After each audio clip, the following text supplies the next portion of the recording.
I'm Duan. Welcome to PD Tech for another professional guide. And I'm Peter. Smart systems lead to better margins. PD Tech streamlines the admin for Kiwi tradespeople. Watch this video to learn how to customize the standard invoice template before you add your first invoice in Xero. Select Sales, then click Invoices. Click New Invoice. Before creating your first invoice, Xero prompts you to set up your default invoice template. Xero adds the logo and the address from the organization details.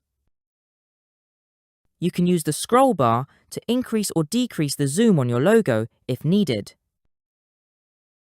Click Edit Address if you want to include a different address on your sales invoices. Give your customers more ways to pay by adding credit and debit card payments. Select the checkbox to add a payment advice to let your customers know your preferred method of payment. Once you're happy, click Save to confirm the changes. Now you have a professional-looking invoice to send to your customers.